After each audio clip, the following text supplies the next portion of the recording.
going to stop for a sec to make sure that this is running, because you know, oh shoot. Now it's counting, right? So when the red dot's on, it's recording. Can you quick go over that again, Dave, please? It wasn't quite recording. I was afraid of because I don't know how to run this one. Recording?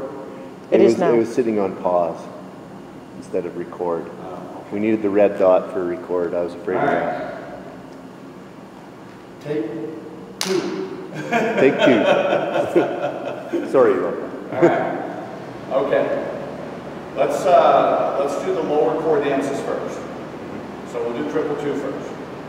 So in triple two, I have my partner here. We're in a conversational promenade. So we're walking in conversational promenade. And so what we want to do is rhythmically we want to collect, step and collect and step and collect. Now right here, as I affect the motion is pretty much in the triples. Okay? Because I'm looking at my partner, I probably already have some inclination because I'm looking at my partner. That means an expansion of side. Okay? What I'm going to do is use the free foot side and lead with the lower core. So my left hip is going to lead me around. And when I do that, it leads me around and it makes me turn around. If I was doing the ladies part, then I was going here, walk, walk. Then if I was going around for her, it would lead with the 3 foot side and she would go right on around. Okay? Now, since the triples in triple two are back to back, what you're going to see in triple two is inclination and a changing of inclination. So inclination creates shape by nature. Well, then you're going to see a shaping and reshaping constantly in this dance. So here, if I was to continue that pattern, I'm going to walk, walk, hip around, hip down line. So it went from inclination on the left side to inclination on the right side. One of the most important pieces in this dance is what we call balancing actions. So if I had done my walk, walk, and I kind of left the foot slightly behind me, now my hip is slightly behind this hip. And now what it's going to do is it's going to go around like this, and then I get the other side around like this, okay? And so what's happening is it's my lower body that's steering all of this, my lower core, okay? So that gives me balances, that gives me French crosses, extended chassés. Even if I was going to take more of a straight line movement, say there was something I was going to do a straight line movement, I'm still going to do it with inclination. So if I was the lady, and I'm here, and I'm being brought around in a lace pattern, which is like a weave, I come around, walk, walk. But see, this is my 3 foot side, and the guy wants me to go that way. So what I'm going to do is I've got this, and I'm going to go here and step. You see, it didn't look like run, run, run straight. So what happens is it inclines to the free foot, steps down line, passes, 5th position, then starts to come up neutral and gets ready for the next side, which could be a balance set, which I just did the ladies' part of a weave, right there. Okay? All right. So, now let's do nightclub. Nightclub, side-to-side dance. You got lower core action that's moving and creating sway, tree in the wind. Okay? Now when I affect the pattern, this is going to go slow. So what happens is when I went out there, I left my body behind. So that means I can't get on top of the foot. So by affecting this, by leaving your upper body behind as you start to move to that foot, it will create sway. An exercise to that effect is taking a handkerchief or something and kind of throwing it in the air. Okay? Now, when I do that, my head and my free foot are going to arrive there at the same time. Not my head first, then my foot. Okay? So my head and foot arrive there at the same time. My T1, which is thoracic 1, little knobby thing here on the bottom of your neck, top of your torso, does not go past the weighted foot, because that's oversway. Okay? All right. So, what I want to do is, when it comes into this neutral spot, my lower body is going to start to move the other direction. That's what sends me there. I don't want to get here and then use my feet to move. I want to get here and counter sway. Then here and counter sway. Here and counter sway. So I'm just doing back and forth basic here. Okay? You'll notice that the body has, again, conversational promenade rotation. It's not formal promenade, because in formal promenade it's a look of the head, not a rotation of the body. Here, as I'm going sideways, as my foot draws in, see how the shoulder opens slightly to allow me to do this? So I don't get this and crossing over. So my body has a rotation that opens slightly, and now to come back to my partner, it closes back onto my partner, and then opens slightly. Closes and opens. Closes and opens. Okay? All right. Waltz. So we've shown curved sway, we've shown sway and counter sway, and it's really side sway and counter sway. Very important point. Not enough side steps are used in the nightclub. They start getting theatrical and I can't find the side steps. Okay? In waltz, instead of it being a sideways dance, it's a forwards-backwards dance. Okay? So what happens is I'm lowering and I'm going to extend, project my foot forward, and move to that foot. And my body starts to rotate contra. What that does is that now with that slight twist of my body, it's going to pull my hip through. Okay? And from the hip, I extend it. And again, that extension of the hip creates sway. Okay? But in this case, there's so much power through that one that if I didn't do sway, okay? Power through the one and swing of the hip. There's so much power here in swing of the hip that if I didn't swing through and I didn't use sway, see, fall right off the top. So in this particular dance, sway is not just used for the artistic value of shape from inclination, it's actually used to balance you while you're in hover because of the power that took you there. So I'm actually going 1, 2.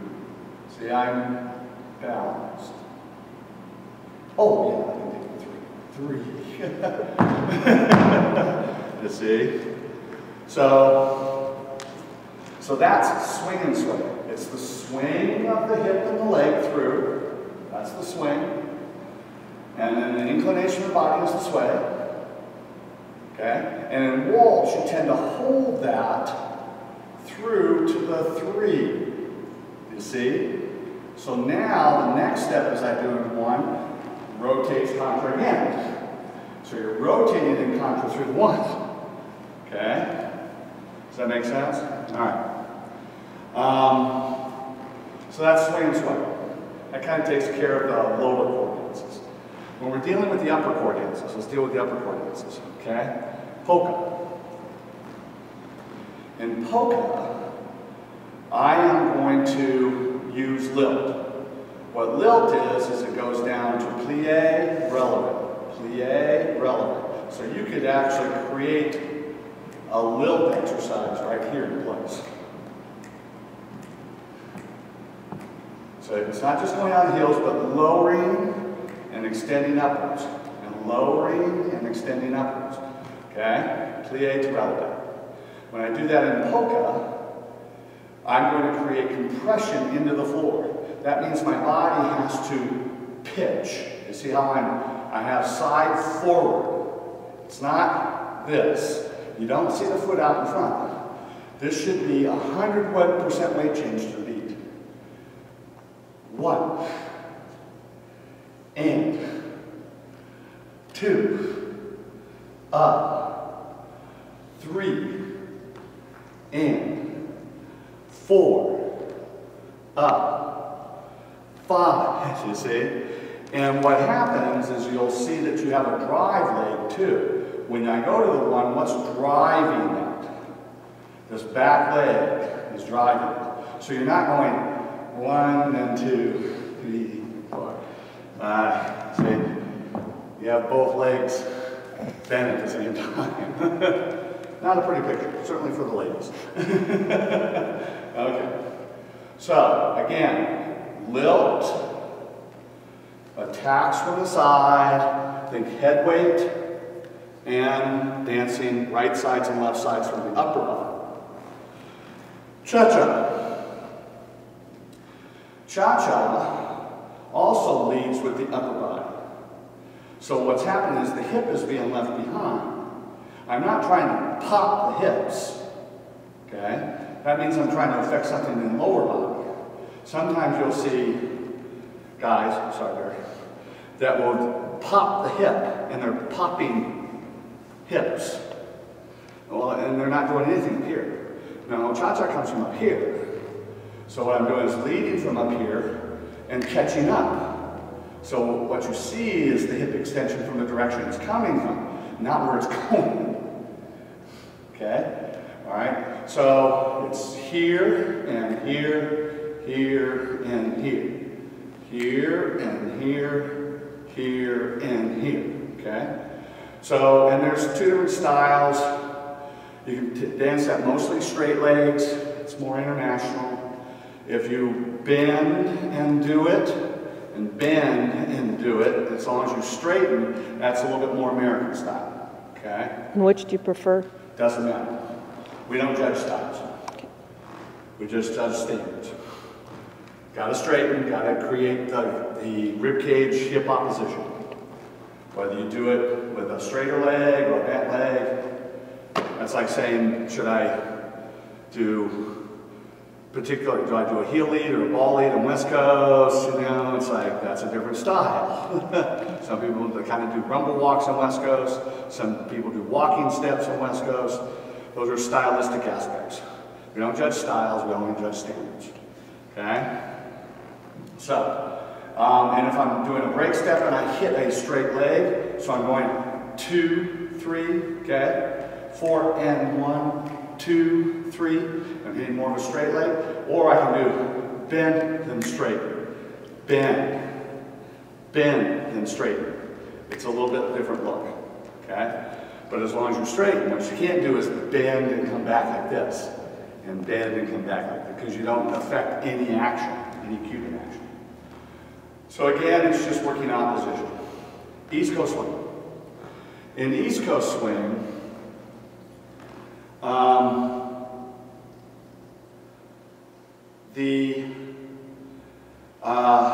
the action has been confused in the past with some sort of lilt, almost like you were going bouncing, okay? Which is actually a very bad job.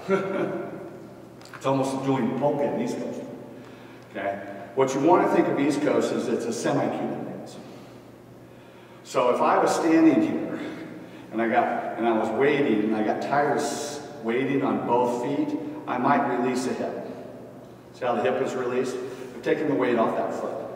So the hip releases. Now I'm not trying to do opposition up here. This is just hip release. And so I dig in the floor, hip release the other direction, and then when you do the rock step, it's a double hip release.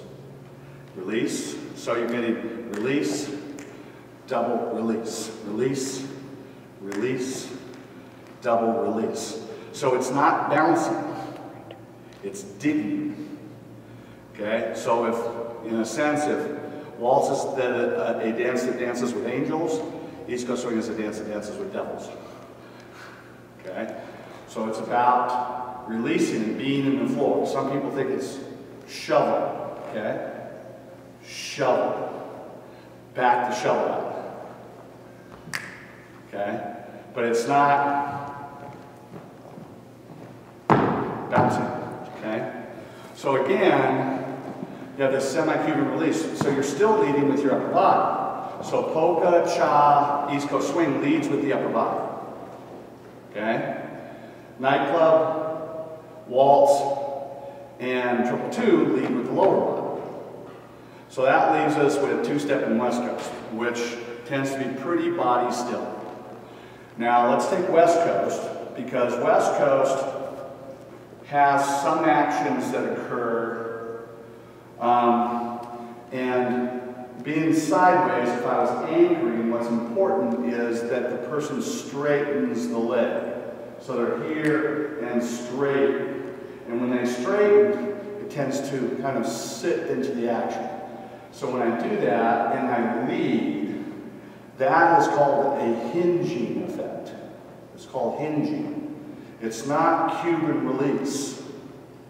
It's not releasing, if I was doing the anchor, it's not releasing the hip backwards like that. It's here and hinge. So it's a hinging action. Okay?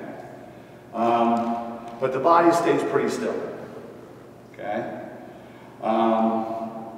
It's why if I was led into a rim push, where I got a walk 2, some people would be led 3 and 4, 5 and 6. You see how the body is opening? No, body stays pretty square to partner. So if I was anchoring and coming in 1, 2, then what happens is it goes 3 and 4, 5 and 6. So those kind of crossing over steps with the body more square is much more appropriate to West Coast Swing. You don't want to do that in nightclub. Right. But in West Coast Swing, it is appropriate. That's that box that we sort of... Right, that's some of the box and the floats. Sometimes you'll come through off of say you would come in 1, 2, 3 and 4, 5 and 6. Okay? So that'll float the anchor sideways. Okay? Sometimes what you're going to do is if you came through on a pass again this way with the partner, 1, 2, and you went 3 and stayed close 4, what you'll do is drift the anchor, 5 and 6. Okay? So a lot of times what they're doing is drifting the anchor backwards or floating it sideways. Okay? So these are trends that you'll see. For the most part, what's current today is a heel lead on one. Okay. So you have more of a delayed action into the pattern. Because what happens is your body, if you do a heel lead, your body is behind the foot. Okay? And then it accelerates. And you're looking for an anchor at the end of every pattern? Some sort of anchor. Something that has to create extension. That it gives you that slingshot effect. Okay? Two-step, on the other hand, doesn't have any motion again. It's all rhythm. So it's not quick, quick, slow, slow. It's quick, quick, slow, slow. So it's always that downbeat accent. So if you're doing a slow, the lady is, then it's quick, quick. Gee, where did I go? Practically no less. Then walk through, slow, slow. And in the slow, sometimes we think 50%, but two-step is a dance that has a little bit more purposeful walking steps. So what you're going to do is you're going to be slightly forward to it and bringing the foot. Okay? So slow. All right? So we talk about waltz being 50% split weighted. We talk about nightclub being 50% split weighted on the slows. In two-step, it's probably a little bit like 55 or 60. It's not 70 and above, which is more a rhythm step. It's more like just a little forward. Like you were late for work. Late for work, gotta go, gotta go. So you're moving with some purpose, okay? Let's see. One other, you have that settling aspect of West Coast swing before you move into something. A lot of times you're going to get that settling action in two-step off of second slow, which is something that I think you, Carol, mentioned it yesterday, and I think John did too. Perhaps you did too, Mary. But, so now you know who's here. All right. Okay. So what you have is if I was the lady and I was getting turned, I love doing ladies pose. Okay, then I get quick. Then I get slow. Now see how the slows are bigger than the quicks? Quicks process under my body, speed element, slows process slightly outside my body. But now what will happen is I'll settle and move again. So it still has that kind of settling and moving. Okay? Even if I was doing an out-turn lariat here, then I get quick, okay? Then I get slow and watch. Settle and move. So you have kind of the settling slow. It's still rhythmically slow, but it settles into that last slow. So it has a little bit of a stretch effect. Okay? What this dance doesn't have, that West Coast has, is West Coast has compression. This dance does not have compression. That's one big difference between the two. West Coast will work into partner, like in a push pattern, so it has compression. You don't compression, there's no compression in this. It's all about flow and settle and flow and settle. So I don't hear, if I'm getting a weave and I'm getting a left turn, I don't get quick, and as I go slow, push into the partner so he can push me away. That's not what happens. We're sharing a wall. So I get quick, share the wall, settle back. There's no push. There's none of this. We're in East Coast swing. Take the camera from Carol for a second. Carol, come here.